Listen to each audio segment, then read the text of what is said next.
हर हर महादेव। दोस्तों, आज की वीडियो में हम बात करेंगे अमरनाथ यात्रा के बारे में। अगर कोई भक्त, शिव भक्त अमरनाथ यात्रा करना चाहता है तो उसको किस नियम का पालन करना आवश्यक है और इस यात्रा का महत्व क्या है, अमरनाथ यात्रा करने से कौन से फल प्राप्त होते हैं और इसका पौराणिक कथा क्या है, यह क्यों महत्वपूर्ण यात्रा है, यह कितने दिनों में किया जाता है, बहुत सारे सवाल हैं। तो दोस्तों, इस सारे प्रश्नों के उत्तर हमारी वीडियो में मिलेंगे। वीडियो बहुत महत्वपूर्ण है, अंत तक देखिएगा। अगर वीडियो पसंद आए तो कमेंट्स में ज़रूर बताइएगा। दोस्तों, अमरनाथ यात्रा हिंदू धर्म में एक अत्यंत पवित्र यात्रा मानी जाती है जो भगवान शिव के अमरनाथ गुफा मंदिर तक की जाती है। यह यात्रा हर वर्ष सावन मास में होती है और इसके पीछे धार्मिक, आध्यात्मिक और संस्कृत बहुत सारे महत्व जुड़े हैं। अमरनाथ यात्रा कब करना चाहिए? बहुत लोगों का प्रश्न है कि अमरनाथ यात्रा कब किया जाता है। तो देखिए, अमरनाथ यात्रा 29 इस साल 2025 में अमरनाथ यात्रा 29 जून मतलब आषाढ़ पूर्णिमा से समाप्ति 27 अगस्त 2025 रक्षाबंधन तक है। यात्रा की अवधि 60 दिन की होती है। अमरनाथ यात्रा के महत्व के बारे में बात करें तो देखिए, अगर कथा के आधार पर आप बात माने तो इसकी बहुत ज़्यादा मान्यता है। मतलब अमरनाथ यात्रा के भगवान शिव ने इसी गुफा में माता पार्वती को अमरत्व की कथा सुनाई थी, जिसे अमर कथा कहते हैं। बर्फ से बना शिवलिंग, यहाँ स्वाभाविक रूप से बनने वाला बर्फ का शिवलिंग चमत्कारी माना जाता है, जो सावन मास में पूर्ण आकार लेता है और फिर धीरे धीरे पिघल जाता है। यह यात्रा करने से जन्मों के पापों का नाश होता है और शिव भक्तों को मोक्ष की प्राप्ति होती है। यह यात्रा कठिन और चुनौतीपूर्ण होता है, जिससे श्रद्धालु की भक्ति और आत्मशक्ति की परीक्षा होती है। दोस्तों, अमरनाथ यात्रा करने के लिए कौन सी तैयारी करना चाहिए, कौन सा नियम का पालन करना चाहिए? तो देखिए, बिना रजिस्ट्रेशन का किसी को यात्रा की अनुमति नहीं है। केवल उन्हीं को अनुमति मिलती है जो शारीरिक रूप से सक्षम हो। इसलिए हृदय रोगी, अस्थमा या गंभीर बीमारियों से पीड़ित लोगों को यात्रा मनाही है।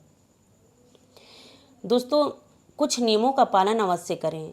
जैसे अगर शिव भक्त जा रहे हैं यात्रा पे, अमरनाथ यात्रा पे, तो उन्हें क्या चीज़ लेना जरूरी? जैसे ऊनी कपड़े, रेनकोट, जूते, दस्ताने, दवाई किट, पानी, सूखा खाना, मतलब अपना रजिस्ट्रेशन, पहचान पत्र, सभी चीज़ लेना आवश्यक है। किसी भी प्रकार की प्लास्टिक मतलब शराब, नॉनवेज, गुटखा आदि वर्जित है। और एक ऐसी गुफा जहां भगवान शिव ने जीवन और मृत्यु के रहस्यों का पता चलता है। एक ऐसी गुफा है जहाँ पे भगवान शिव ने माता पार्वती को एक बहुत रहस्यमयी कथा सुनाई।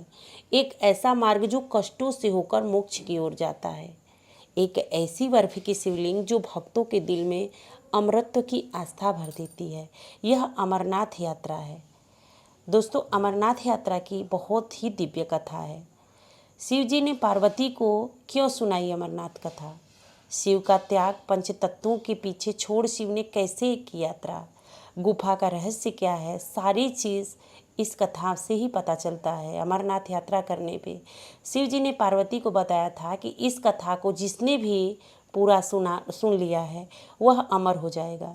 इसलिए उन्होंने गुफा में जाकर अमर कथा कही और तभी कबूतर के जोड़े ने वो कथा सुन ली और आज भी अमरनाथ गुफा में दिखाई देते हैं वे दोनों कबूतर।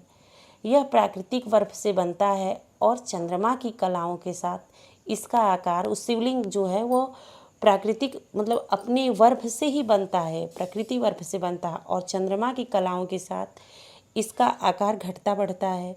यह अद्भुत है। यह लीला जो है शिवलिंग का, ये अद्भुत है। दोस्तों, अमरनाथ की यात्रा में थकता शरीर है लेकिन आत्मा को बल मिलता है। यह यात्रा उस अमर कथा का हिस्सा बनने की कोशिश है जहाँ शिव स्वयं साक्षात हैं। अगर आप अभी तक अमरनाथ यात्रा नहीं गए हैं तो एक बार ज़रूर जाएं। यह सिर्फ एक तीर्थ नहीं है, आत्मा का पुनर्जन्म है। दोस्तों, अमरनाथ यात्रा में शिव की महिमा बहुत बड़ी है।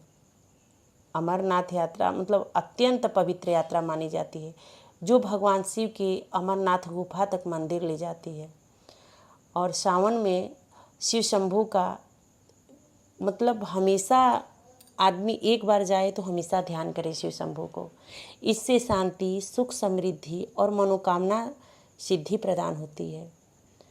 दोस्तों, बहुत सारे लोग अपनी कामना को पूर्ण करने के लिए अब कुंवारी कन्याएं या फिर जिसको जो भी समस्या है वो भोलेनाथ के यहाँ गए हैं और श्रद्धा और भक्ति से यह यात्रा पूर्ण करते हैं और उनके ऊपर भगवान शिव की कृपा प्राप्त होती है और सभी मनोकामनाएं पूर्ण होती है। दोस्तों, भगवान शिव करुणामय और भोलेनाथ हैं। वे भक्त की श्रद्धा और भावना को ही प्रधानता देते हैं, न कि बाहरी विधानों को।